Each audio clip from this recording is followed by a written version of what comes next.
दो हंसों की कहानी। मानसरोवर आज जो चीन में स्थित है, कभी ठमानस सरोवर के नाम से विश्व विख्यात था। और उसमें रहने वाले हंस तो नीले आकाश में सफेद बादलों की सट्टा से भी अधिक मनोरम थे। उनके कलरव सुंदर व नर्तकियों की नूपुर ध्वनियों से भी अधिक सुमधुर थे। उन्हीं सफेद हंसों के बीच दो स्वर्ण हंस भी रहते थे। दोनों हंस बिल्कुल एक जैसे दिखते थे और दोनों का आकार भी अन्य हंसों की तुलना में थोड़ा बड़ा था। दोनों समान रूप से गुणवान और शीलवान भी थे। फर्क था तो बस इतना कि उनमें एक राजा था और दूसरा उसका वफादार सेनापति। राजा का नाम धृतराष्ट्र था और सेनापति का नाम सुमुख था। दोनों हंसों की सरसा देवों, नागों, यक्षों और विद्याधर ललनाओं के बीच अक्सर हुआ करती थी।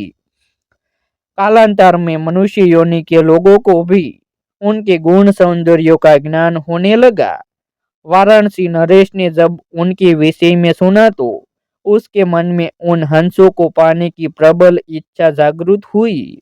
तत्काल उसने अपने राज्य में मानस सदृश एक मनोरम सरोवर का निर्माण करवाया, जिसमें हर प्रकार के आकर्षक जलीय पौधे और विभिन्न प्रकार के कमल जैसे पद्म, उत्पल, कुमुद, पुंडरीक, सौगंधिक, तमरस और कहलर विकसित करवाए। मत्स्य और जलीय पक्षियों की सुंदर प्रजातियों भी वहां बसाई गई। साथ ही राजा ने वहां बसने वाले सभी पक्षियों की पूर्ण सुरक्षा की भी घोषणा करवाई, जिससे दूर दूर से आने वाले पंछी स्वच्छंद भाव से वहां विचरण करने लगे। एक बार वर्षा काल के बाद जब हेमंत ऋतु प्रारंभ हुआ तो आसमान का रंग बिल्कुल नीला होने लगा। तब मानस के दो हंस वाराणसी के ऊपर से उड़ते हुए जा रहे थे। तभी उनकी दृष्टि राजा द्वारा निर्मित सरोवर पर पड़ी। सरोवर की सुंदरता और उसमें तैरते रमणीक पक्षियों की स्वच्छंदता उन्हें सहज ही आकर्षित कर गई। तत्काल वे नीचे उतर आए और महीनों तक वहां की सुरक्षा, सुंदरता और स्वच्छंदता का आनंद लेते रहे। अंतु तो गच्छा वर्षा ऋतु के प्रारंभ होने से पूर्व वे फिर मानस को प्रस्थान कर गए। मानस पहुंचकर उन्होंने अपने साथियों के बीच वाराणसी के कृत्रिम सरोवर की इतनी प्रशंसा की कि सारे के सारे हंस वर्षा के बाद वाराणसी जाने को तत्पर हो उठे। हंसों के राजा युधिष्ठिर और उसके सेनापति सुमुख ने अन्य हंसों की इस योजना को ससमुचित नहीं माना। युधिष्ठिर ने उनके प्रस्ताव का अनुमोदन करते हुए यह कहा कि पंछी और जानवरों की एक प्रवृत्ति होती है, वे अपनी संवेदनाओं को अपनी सीखों से प्रकट करते हैं, किंतु जंतु जो कहलाता है मानव बड़ी चतुराई से करता है। अपनी भंगिमाओं को प्रस्तुत जो होता है उनके भावों के ठीक विपरीत। फिर भी कुछ दिनों के बाद हंसराज को हंसों की जिद के आगे झुकना पड़ा और वह वर्षा ऋतु के बाद मानस के समस्त हंसों के साथ वाराणसी को प्रस्थान कर गया।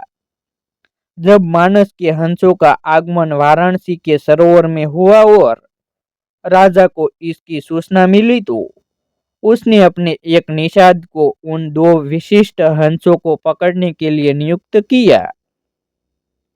एक दिन युधिष्ठिर जब सरोवर की तट पर स्वच्छंद भ्रमण कर रहा था, तभी उसके पैर निषाद द्वारा बिछाए गए जाल पर पड़े। अपने पकड़े जाने की चिंता छोड़ उसने अपनी तीव्र सीखों से अपनी साथी हंसों को तत्काल वहां से प्रस्थान करने को कहा, जिससे मानस के सारे हंस वहां से क्षण मात्र में अंतर्ध्यान हो गए।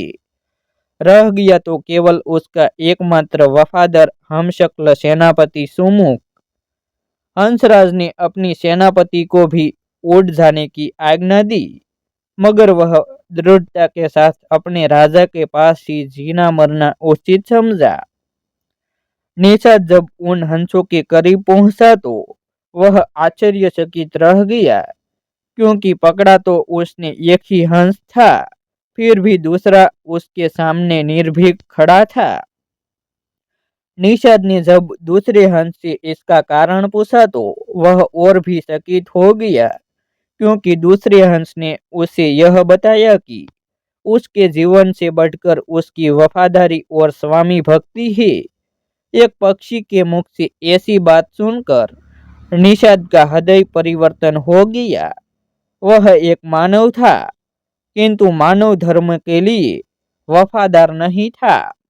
उसने हिंसा का मार्ग अपनाया था और प्राणातिपात से अपना जीवन निर्वाह करता था। शीघ्र ही उस निषाद ने अपनी जागृत मानवता के प्रभाव में दोनों ही हंसों को मुक्त कर दिया। दोनों हंस कोई साधारण हंस तो थे नहीं। उन्होंने अपनी दूरदृष्टि से यह जान लिया था कि वह निषाद निसंदेह राजा के कोप का भागी बनेगा। अगर निषाद ने उनकी जान बख्शी थी तो उन्हें भी निषाद की जान बचानी थी। अतः तत्काल वे निषाद के कंधे पर सवार हो गए और उसे राजा के पास चलने को कहा। निषाद के कंधों पर सवार जब वे दोनों हंस राज दरबार पहुंचे तो समस्त दरबारी गण चकित हो गए। जिन हंसों को पकड़ने के लिए राजा ने इतना प्रयत्न किया था, वे हंस स्वयं ही उसके पास आ गए थे।